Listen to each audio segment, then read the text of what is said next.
So my guest today is a friend and neighbor I've known for a number of years, Steve Jones. And I wanted to have him on the show because he had a very successful career. And one of the things that I want to delve into a bit is that he had a successful career as a corporate executive for Xerox mostly, but then also had an encore career where he built a small business and ultimately sold it. He's retired now, and I wanted to get his thoughts on several things, and he's kind enough to give me a few minutes this afternoon. Steve, thanks for joining me. Thank you. So have you done a podcast before? I did one years ago. Cool. For Konica Minolta, but yes. Awesome. So podcasts have become super popular now, and I'm going to not exactly make you famous, but you're retired now. You retired a few years ago, but let's go back to the beginning. What kind of household did you grow up in as a kid? Okay, so I grew up in Newtown, Connecticut. Yep. It was, middle class, basically. My father was a ranger in the Army. Okay. My parents divorced when I was 12 years old. So we went from, I'd say, lower middle class. We weren't killing it, okay, Chris. But then when they got the divorce, we were poor. I mean, I had nights that I didn't eat. And, you were talking about my success. That was what drove me, because I saw what I didn't want to have happen to me and my mom and my sister. So that was a driver. My mother remarried, and the guy she remarried was a good guy. He's passed since. But, he wasn't like a role model for me. It was kind of a strange relationship.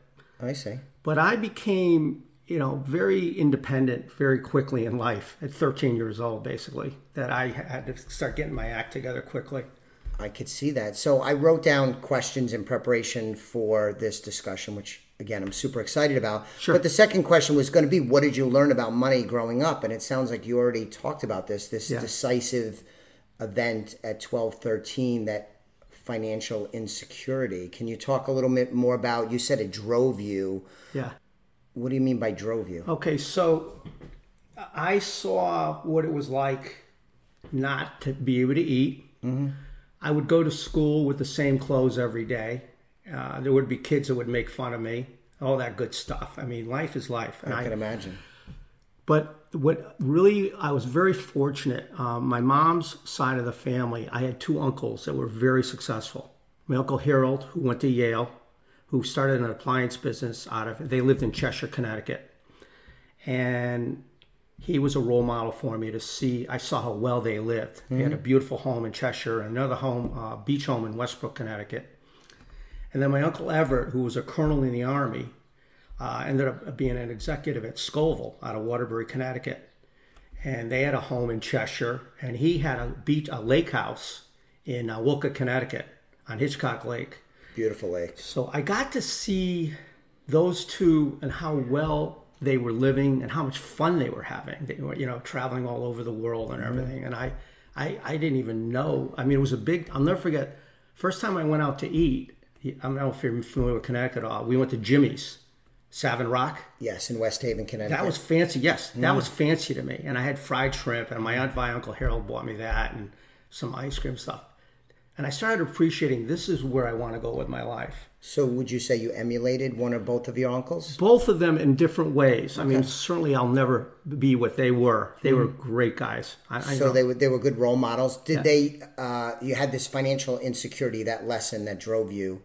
Did they ever impart a particular lesson to you, or something that you took from them that you've used to your advantage in terms of money? Yeah, they really, really pushed me to make sure I worked really hard in school. They were worried with the divorce.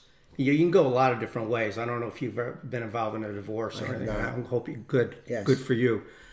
I could have gone a lot of other ways. Yeah. They made sure I stayed in sports. They would come and see my games, that kind of stuff. Because my father left at 13. I never saw him again. And he lived in Waterbury. I'm living in Newtown. So he essentially abandoned the family. And who knows? He was a ranger in the Army. I don't know if he got, when you're 13, he could have got messed up in the war. A lot of things happen. So I'm Sure. not blaming him. In fact, I just found out he passed a few months ago at 89 years old. But I learned from them is, work really hard, make sure you go to school, and stay the straight and narrow. And they would always ask me every time I saw them, and I spent a lot of time, especially with my Uncle Everett, how's school, how's school, how's school? Where do you want to go to school, that kind of stuff. And that was really ingrained in me. I started working at a very young age. In Newtown, we had a restaurant called the Yankee Drover. I was a busboy when I was 14 years old there. Yeah. And I learned that you had to work for things. And I had a lot of my buddies getting in a lot of trouble. Mm-hmm. And I really couldn't afford to, really. Mm-hmm. So anyway, that's kind of where I got some of my background. Awesome. And then you, we talked about this. You went to Southern Connecticut State University. Yep. I went to Western Connecticut State University. We're going to talk about some of the things happened in your career leading up to and into retirement. But it's not like you went to the most prestigious, powerful school. You mentioned your uncle went to Yale, Southern and Western. Yeah. A long way away from Yale, not geographically, but otherwise. So you get into the business world, and your success, I think you describe it as Xerox made you. You were at Xerox during their heyday when they were a very prominent, powerful, successful, innovative company. If you're young today and you're listening to this, you may not appreciate how successful Xerox was in their heyday, but that's when you were there. Mm-hmm. And you became a successful business person in the Xerox culture, is that right? Yes. And what did you do? Okay, so give you a quick background, especially for the young people. I came to Xerox out of college, started in sales, and I didn't realize how lucky I was. Back in my day, Xerox and IBM were the two companies that invested in young people. Training. So what era are we talking about? So 76. I was at Xerox from 1976 to 1997. Okay. All right. But back when I was at Xerox, much like the young kids today would look up to an Apple or a Microsoft, Xerox and IBM were those companies. Right. We were at one time Xerox was the third largest company in the world, and making all kinds of money. But the thing that was most important to me, and I didn't realize how lucky I was, they had a training center in Leesburg, Virginia, and they would send me to those schools. Xerox invested a lot in me. They sent me to Harvard for their master's program. Wow. Yeah. So here I am, this guy out of Southern Connecticut. Mm-hmm. And I'll say, the reason I went to Southern, I could afford it. I paid for my college. I see. I didn't get a dime from my family or anything. And I don't want to sound like woe was me, but I had to go somewhere I could afford. And back then, you could go to Southern for like $3,000 a year. Right. I could appreciate that. I mean, even today, the cost, the numbers are bigger, but still going to a state school, including Southern and Western, it's still very affordable. It's not quite as affordable as it was back then, but still affordable compared to many, many schools. So it's still an issue today. So you become an executive, right? You rise through the corporate ranks at Xerox. Yeah. And why do you think you were successful? Part of it was you had the wind at your back with a successful, growing, vibrant company. Absolutely. But then again, a lot of people would have flunked out of Xerox that time or not been able to cut it or perhaps didn't rise as fast or far as you went. What do you attribute that success to? What do you think were some of your better skills or characteristics? I think, number one, I worked my butt off. I was working, Chris, and I'm not exaggerating, 60, 70-hour days. You can ask my wife. 60-hour weeks, I should say. But what's most important, and I look back now, I had some great mentors. And certain people, executives much higher than I were, mentored me. And this guy, Roy Haythorne, who ended up being an executive vice president at Xerox, he was a region vice president when I was working out of the Northeast. I was working out of the Hartford, Connecticut office. And he was one of the guys, he would come into the office once a quarter. And we went out I was set up to have a dinner with him one night just to talk about the business and what was going on. And he took a liking to me, I guess. Yeah. And I would get a phone call from him out of the blue. Hey, I have this special project. Would you help me with it? That kind of stuff. And then there was another guy named Mike McDonald. There's a few people I look back at that were really, they gave me the right direction going through the corporate ranks, because corporate America, I don't care what anybody says, it's very political. Oh, yeah. And you've got to have the right people helping you. And so you had this energy that you're being driven and you're working hard, but then you have these mentors that help channel that hardworking energy so that you could get good results. So you were insecure financially. That's part of the reason why you were working so hard, right? That's a good way to put it, yeah. Can you point to a time during your career, either at Xerox or later, where you kind of were like, I am secure? Was there a time when you could point to where you felt like you had achieved enough financial wherewithal, maybe not rich, but enough financial wherewithal where you said, all right, I kind of crossed this finish line? Yeah, I think when I turned around 40, all right, I started realizing I had a pretty good, I was very, again, Xerox was a top company. I had a great pension plan. You can't get pension plans anymore. I would tell the young people, make sure you really plan it out. I had stock. I had all kinds of things protecting me. The other thing is, I got married right out of college. And that was even a bigger driver for me. I met my wife in college. Yes. She's a year older than me. So my senior year, I was still in college while she had graduated. That was bizarre, but that's a whole different story. But I remember around 40, to answer your question, around 40, I started saying, okay, I can start doing other stuff. I can start thinking about, I have 2 daughters. Yes. I started more thinking about, what do I do to make sure they're in good shape down the road if they need my help or whatever. So that has been my second half goal, if you will, is to make sure my family, and now I have 6 grandkids. Yeah, I know. So my legacy will be to make sure my grandchildren all go to college if they want to. And I can afford to do that kind of stuff. And I'm very proud of that. And that's very important to me. You've lived the American dream. Yeah.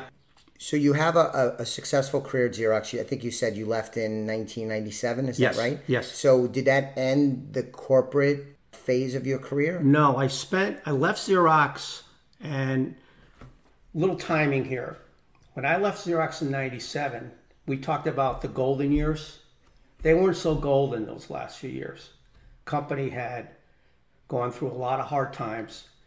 The Japanese had come in and cleaned their clock on the copier business. A lot of the investments, let's just say, were not worked on properly. Processes were not set up properly. Measurements were not set up properly. So I started seeing, and I was running the color division, color copier division worldwide. And I started seeing all these people the old guard, if you will, making the business decisions, and a lot of them were poor. And you can look at the legacy of stuff that came out of Palo Alto Research Center. And I used to go there. A lot of the technology that now Apple is using and Microsoft were Xerox. Yes. Okay, and I'm sure you know that, Chris. And I'm about 40. And I started saying, what the heck is going on here? And a lot of my guys, like Roy Haythorne, Mike McDonald, had all retired and all this. And I'm looking around, I'm going, I don't know what's going to happen in this company. And it was a good move because the company is nothing like it was before. Just a shell of its former self. It's tinier. We at our peak were at about 30 billion back in the 70s. They're doing less than 10 billion now. Yeah. Which is equates to even less. Yeah, when you inflation adjusted, sure. So anyway. So that's good. So why did you end up leaving this is one of the things that fascinates me, because I've met a lot of people that have success. They work corporate jobs, and there's good and bad in that. And then I've met a lot of people that are very entrepreneurial, small business. That's more of how I've lived my life as a small business owner, entrepreneur. But you actually have done both. So at some point in time, how old were you when you left corporate and formed your own business? Okay, so little timing. I was with Xerox a little over 20. Yes. I think I told you I was at Sharp Electronics for 2 years. Quite frankly, I went there because they made me a deal I couldn't refuse. It was just ridiculous. Couldn't say no. All right.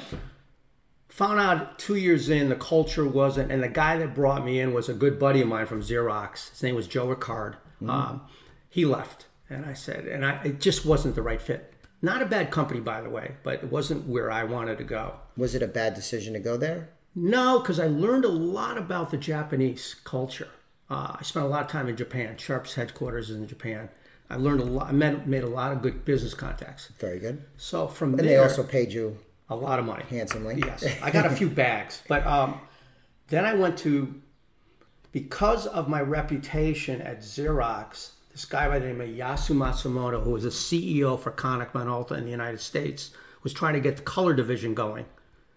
He knew about how I, just so you know, give you a little background at Xerox, when I took over the division for Xerox, I was there running it for about 5 years. When I took it over, we were doing about $20 million a year in color.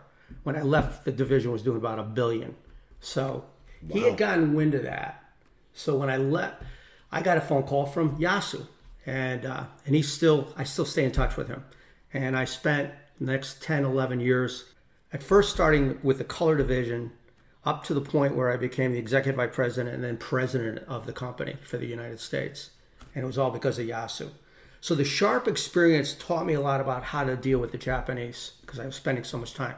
And I spent a lot of time going to Japan back and forth for Konica Minolta, for board meetings, etc. So I don't think it was a waste of my time at all. Okay. But I liked the Konica Minolta. And again, Yasu was a great mentor for me. He was really good financial. If my weakness was in finance, I was stronger in the operational and sales and marketing side. I see. So Yasu kind of helped me a lot. And that's helped me why I ended up going and starting my own business. Okay. So what year did you start your own business? So I started, so what year would that be? So I am 68. I retired 2 years ago. And I was there, ran it for 11 years. So what year would that be? 55? Yeah, something. Okay. Yeah. So like 2004, somewhere around yeah, there? But yeah, that's about right. So what would you say, in thinking about being successful in a large corporation, how much different is the skill set that you needed to be successful building and maintaining a small business? I have so much respect for somebody like you as an entrepreneur, much more than I ever would have because I thought corporate America was it, right? Yeah. But the big difference is in corporate America, you have people. And as long as you bring in the right people, they're doing a lot of the things that you don't need to worry about. I could focus on growing the company, making sure our profits were there, right? Make sure the food chain was working properly, the stuff that an executive does. Acquisitions. When you're running your own little business and it's your paycheck and it's your money, it's a whole different...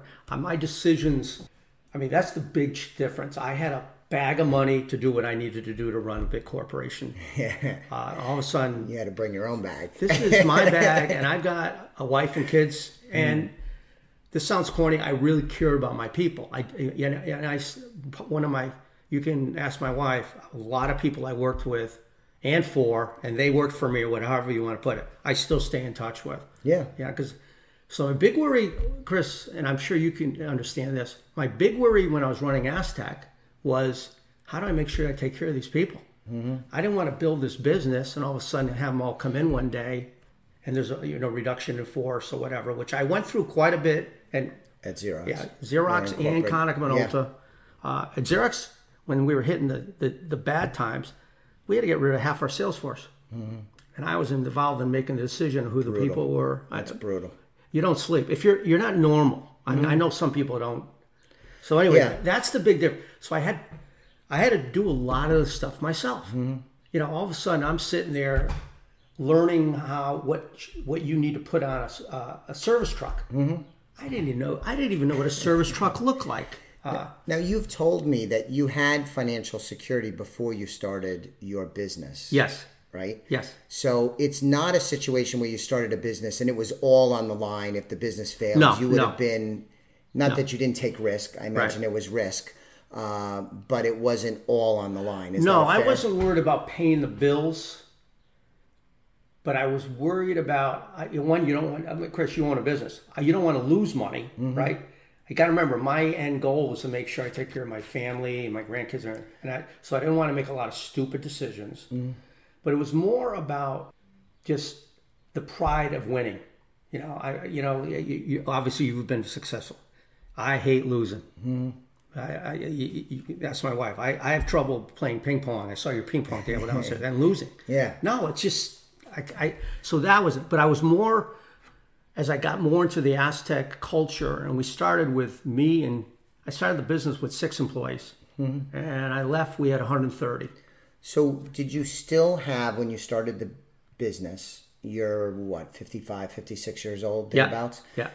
Did you still have the same financial insecurity that you picked up when you were 12 or 13? Was that driving you, or your motivation changed a bit? You were thinking more about family and legacy? More family, legacy. I didn't want, you know, as we're talking, I didn't want to be a failure. This Aztec was I could have stayed in corporate America. I could have stayed at Continental for another 10. Yeah. Called it a day. Just kind of wrote it out. I mean, they would have been very happy. But I wanted it. I guess everyone wants to always, I'm not everybody, but I always wanted to try and have my own business. So you were up for the challenge. And I said, I'm in a situation I could do it. And the timing was right. Quite frankly, I was getting really tired of travel. One thing you learn in corporate America, and I think I was telling you this when we were on the beach the other day, you get a phone call and they want you in London. It sounds very, very sexy. Oh, yeah. But it's not real sexy when you're getting it on Labor Day weekend and you're planning on having a family over for a picnic. And right. You're getting your ass up to a... Yes. And I could see the appeal of the first time. Yeah. But by the 17th time, the 39th time... It got old. And I was getting in my 50s, okay? So how old are you? I'm 51. All right. So you're getting close to what I was, my age. I'm thinking, I don't want to keep doing this. I was, you're coming home and you're tired. But here's the interesting thing. I thought I was going to get more sleep. Running your own business, I wasn't getting more sleep. But I was home. Yeah.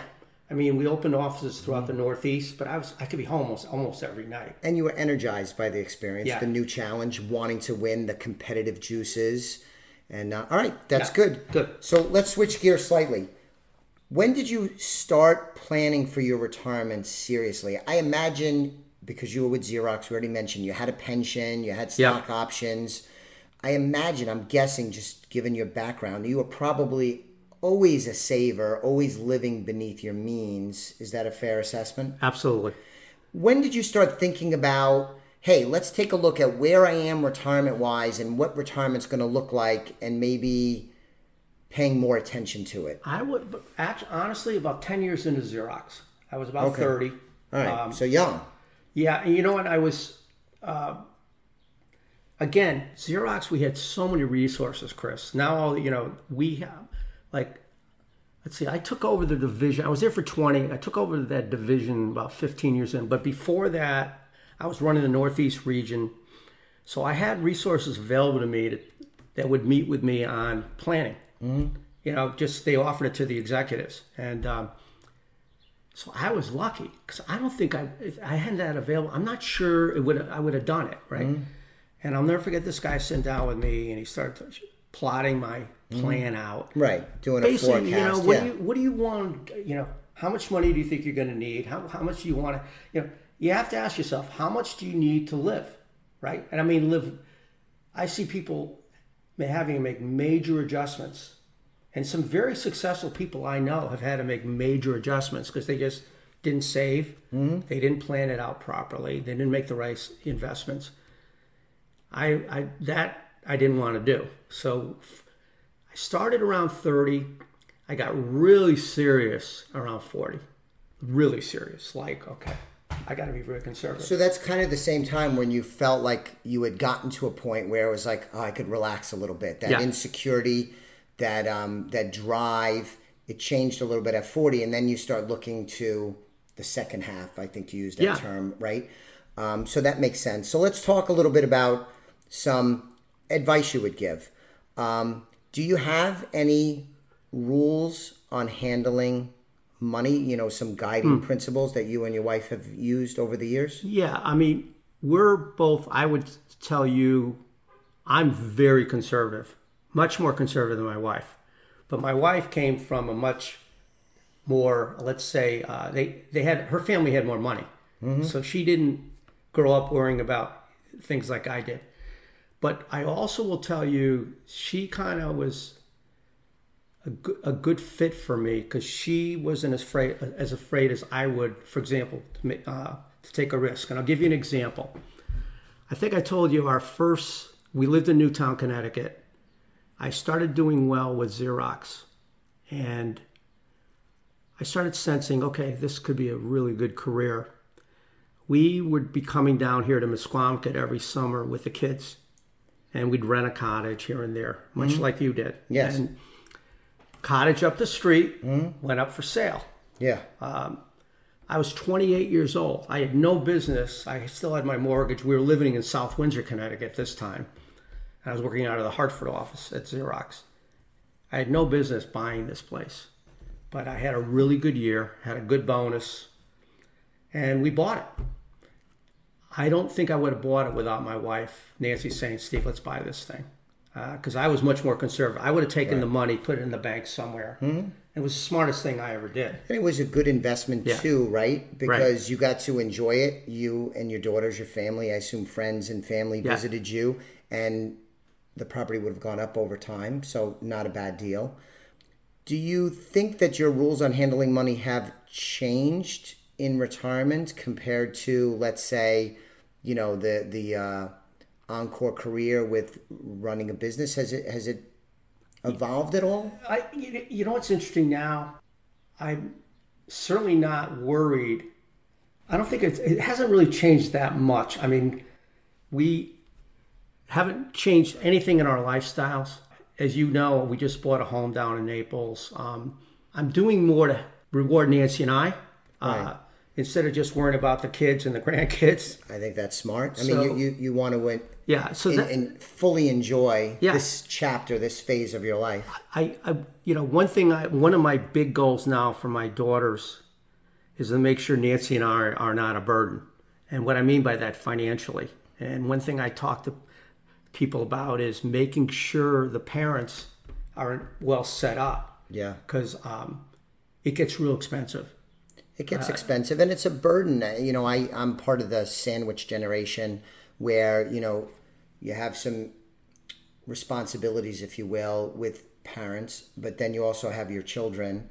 And it is an act of love when you make sure that you are financially in good shape. Yep. And that means different things to different people. I get that. But also that you're organized, that you have a will, an estate plan, that if there was a crisis and the family had to step in, that things are put in place to make it easier on loved ones. That's an act of love.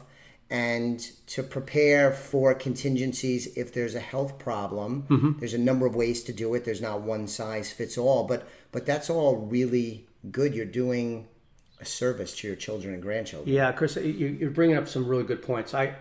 We just went through it, unfortunately, with her mother. Her dad passed several years ago, who I missed dearly. I loved her father, and he's much like my wife. That's why they're personalities. But her mother, they did not plan properly. And make a long story short, they were well off. He passes. They had overextended themselves. They were big into boating. Boating. Yeah. I mean, it's like, not a cheap thing. So they had this big boat. They kept in Mystic, Connecticut, and then they moved down to South Carolina. They would go to South Carolina up here with their boat every year. I think of the even with gas costs then. But when he passed, I had no idea the debt they were in. And guess who ended up having to take care of that? I think I'm speaking with him. Yes, and I'm not. And Nancy. I mean, you guys are. Nancy and I. But the point is, the point I'm trying to make: if they had planned better, they wouldn't have been in that situation. That's good. And I know life isn't perfect, but you have to kind of lay out where do you want to be every 10 years, or some people do it every 5 now. Whatever you need to do planning wise. But like I say, getting back, my whole thing is now, and Nancy and I think the magic age to me is I see people up to about 80, they're fine. Then things start happening. It's life. Yeah. It's life. I want to make sure I'm 68, Nancy's 69. I want to know the next 10, 11 years, we can do whatever the hell we want. Yeah. And then when we slow down, I mean, we'll slow down, And, but I don't ever, like I said, here's another example talking about what happened to her parents. I don't want to be a burden to my kids where they're like, what do you do with assisted living? By the way, Chris, assisted living is very expensive. Yes. I found out, okay, I was paying the monthly bill. I had no idea. I mean, but anyway, go on. So I think last question. Yeah. You mentioned your children, your 6 grandchildren. So what advice do you give to them about money and wealth building?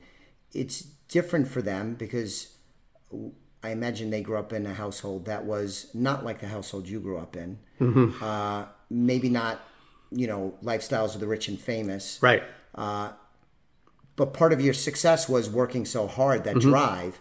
So what advice do you give to them, given that they grew up in a different world, different country in many ways, just culturally different, and some ways better, some ways worse. I'm not making a political commentary, but what advice do you give to them? You had good mentors, your uncles. You're in that position now for your grandchildren, let's say, although they're very young. Yes. But what advice will you give them, or would you give them, or other young people that you were the mentor for? Yeah. So my oldest grandchild is Reese. She's 13. My daughter Jenna lives in Chicago. They're gonna, Reese and Chase and Bo, they're out in Chicago right now. Aaron's kids are here in Westerly, but they're going to be the harder to work with. My daughter Jenna, his family owns a steel company, so they live crazy. I mean, it's a whole different world. Talk about you said, Chris, what I had and what they have. But I will instill the hard work. Make sure you go to a good school. And a good school could be Western or Southern. Absolutely. I mean, it's largely, we joked about schools earlier. It's largely, you get what you put in. Like a lot of things in life, if you go to a good school, really good school, and you slack off and don't do what you're supposed to, well, you're not going to get much out of it. You could go to a quote unquote weaker school, like a Southern or Western, but if you apply yourself and learn and get as much out of it. Yep. And it's funny when you say you get as much out of it, but also my advice right now: surround yourself with good people, and just I love like that. I love that. Not especially, and again, that's life. Whether it's here at the beach where we all we hang out together, and yes, you don't have a bad person on the street. That's right, Chris. That's why we all love it here, right? So I tell them, make sure you hang around with people you really really like. Not because there's peer pressure, and they've got to be kind, good people. Those are the people end up being the people you end up being your friends.